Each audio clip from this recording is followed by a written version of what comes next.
Hey everyone, this is Jordan from Sleeklens.com, and in this quick video, I'm going to show you how to deal with flyaways when it comes to portrait photography. So you can see we have this image here, and it has a lot of flyaways up here. Flyaways are the hair that just flies all over the place, and it can actually make or break a photo.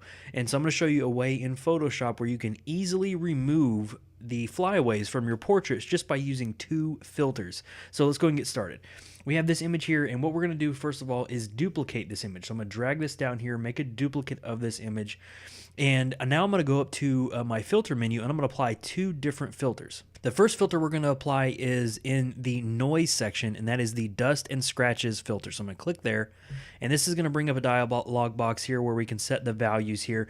And there's no specific value that I can give you when it comes to these photos because each photo is going to be sized differently, have a little bit more detail than others. And so what I want to do is smooth those out as much as possible without losing a lot of detail around here. So I still want the background to look blurry, have a lot of bokeh back there, and so this is pretty much how I want my image to look here. For this particular photo, the radius will be 53.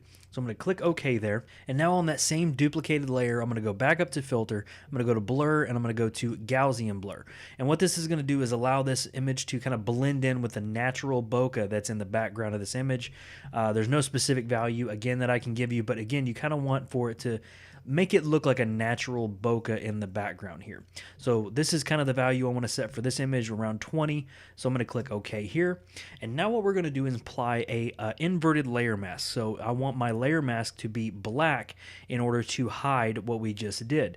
So I'm going to hold the Alt or Option key on my keyboard and click the layer mask button down here, and that's going to turn my layer mask to black. So now we basically have nothing done to the image. It's all on this hidden layer right here. So now all I'm going to do is go over here and get a white brush. I'm going to get my regular brush, white brush down here, and I'm going to make sure it's feathered. I'm going to have my feathered or my hardness all the way down to 0. That's usually how I like to play it there, and it just makes it a little bit easier to blend in. So what you could do around here is just go around and see the flyaways. So for example, we have this hair right here. And what we can do is just go ahead and click and just kind of paint over that, kind of remove it there.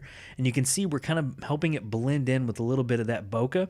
So what I'm going to do is just kind of go around with a larger feathered brush. And I'm just going to get rid of a lot of these flyaways just with a bunch of brush strokes here, a very large feathered brush. And this is kind of the easy down and dirty way to get rid of it. Obviously, with every image that you play with, you'll have a little bit of cleanup to do around the edges of the hair. But this is going to get you started in the right direction. You can see we just kind of feather that out there, go around here. And depending on how the image looks after you get done taking away the flyaways, you can, again, go back in here and do a little bit of cleanup to go around here to make it not look as blurry. You can change your hardness of your brush. But what we could do is while we're here, we already made a really nice bokeh background. We can actually go all the way around with it in your image and really still kind of keep that bokeh there.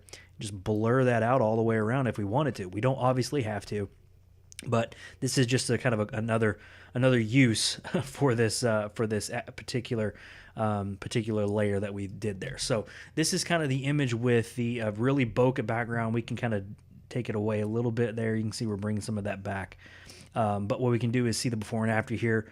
Boom, there you go. We got a lot of flyaways. We take those away, and now it looks like our photo that was really taken with a lot of shallow depth of field. Obviously, when you go around in the edges, you might need to clean that up a little bit.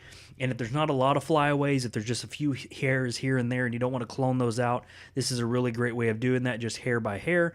But this was just a really good way to just get rid of everything all at once. So you can actually create this as an action if you wanted to, just do those specific steps. And now you have a quick action in case you have a lot of portrait photos that have a lot of flyaways. Boom, apply that action and just start painting away, and you're good to go. So that was Jordan from Sleeklens.com showing you how to deal with a lot of flyaways in Photoshop. If you want to learn more about Sleeklens.com, head over there, and we got a lot of Photoshop actions, Lightroom presets, tutorials, courses, everything you need photography related. This has been Jordan from Sleeklens, and I'll see you in the next video.